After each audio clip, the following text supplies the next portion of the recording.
Hi everyone, I'm Mike, and this is the Sunday Art Show.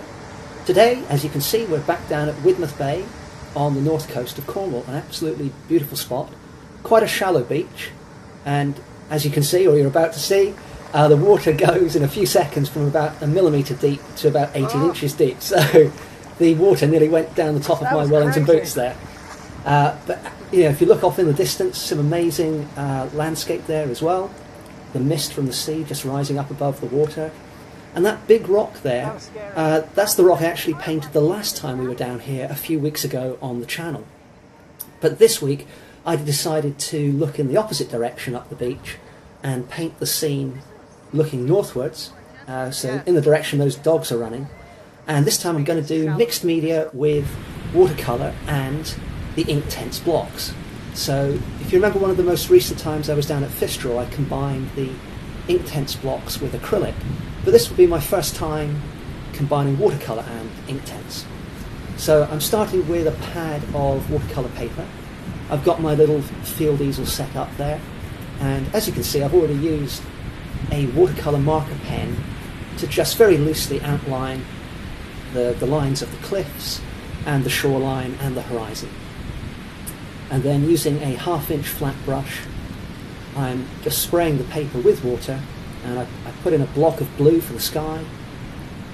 These are all watercolours at the moment. I've just put in some light green for the top of that cliff there. And then coming in with more of a purpley brown now. So just very, very loose brush strokes. So just really enjoyable to be able to sit on the sand and just spend a few minutes just looking in detail and just calmly working away. And just trying to capture the essence of this view without getting too fiddly and just having some fun, really. So more of a turquoisey blue now for the sea. And you can see that rather than try and describe the individual waves, I'm just putting in some sweeping strokes to depict the general shape of the waves and the water lapping in from left to right. And I'll come back to the water spray bottle in a moment, but what I've just done there is I've switched to the Inktense Blocks now. So the Inktense Blocks allow you to put down a swathe of colour either with a brush or just as you would with a stick of pastel. So I'm just using the sticks themselves, the blocks, and using them side on and running them across the paper. And I'm doing that to put in some purple there for the water, or sort of more of a magenta, isn't it? And then a orangey yellow for the sand. And now I can come in over the top, but this time I've picked up with a wet brush some of the Inktense on my brush, and I can apply that now like paint. So it's a very adaptable medium. But I was going to say that with the water bottle, although I often use it for the interactive acrylics, what I've found is with watercolours and other media, it's just a really useful way of wetting the paper without drenching it. So it's a really nice way to keep the fluidity of your paint controllable. Whereas if you just sort of dip your brush into a pot of water, sometimes you can overload the brush, and then once the paper is over wet, it's just a hassle to get it to dry out again. But you can see there's been some quite quick blending going on there, so we've really just got some very loose shapes and some patches of colour at the moment. But now I'm starting to add some warmer hues to the cliff face.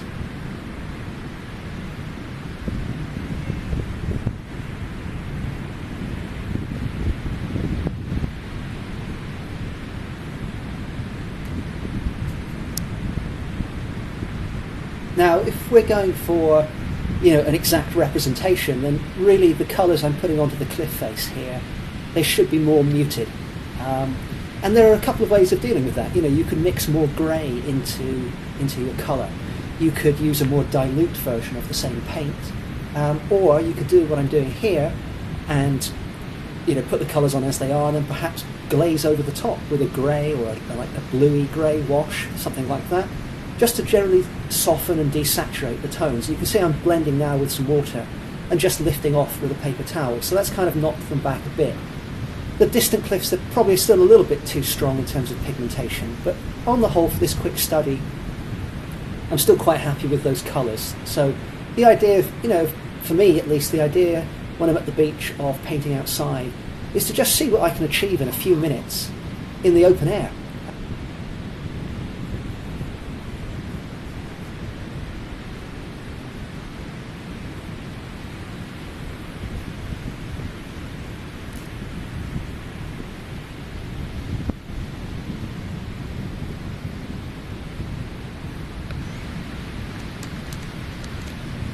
putting in more of a turquoisey green now to the distant sea.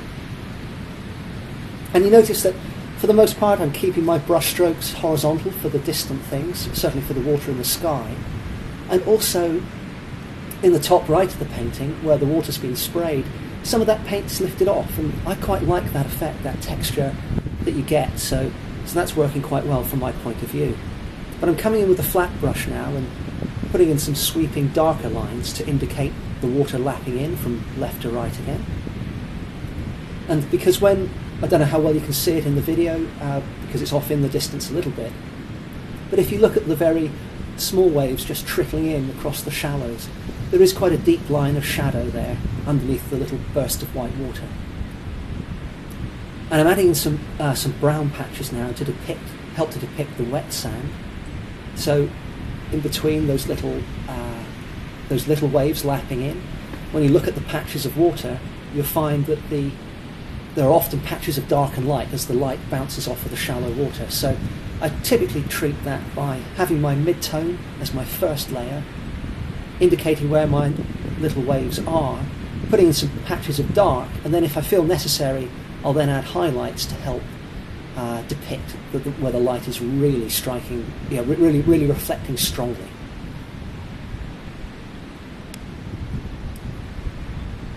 So I'm now using one of the Inktense blocks again, but this time again as if it was a stick of pastel to put in a nice narrow line of blue.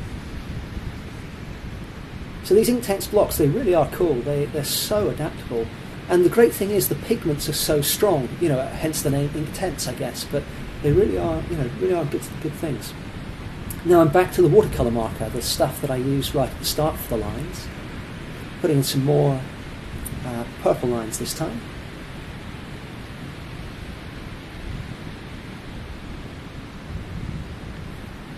So rather than get too fussy, barring a few quick additions, a few quick lines, I think I'm going to leave this little seascape as it is. I quite like the sense of light and colour I've achieved here.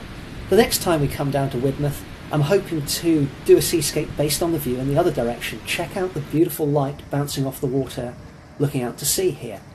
So that's pretty much it for this little video. Hope you enjoyed it. Thanks very much for watching, and I hope to see you next Sunday for the next episode of The Sunday Art Show.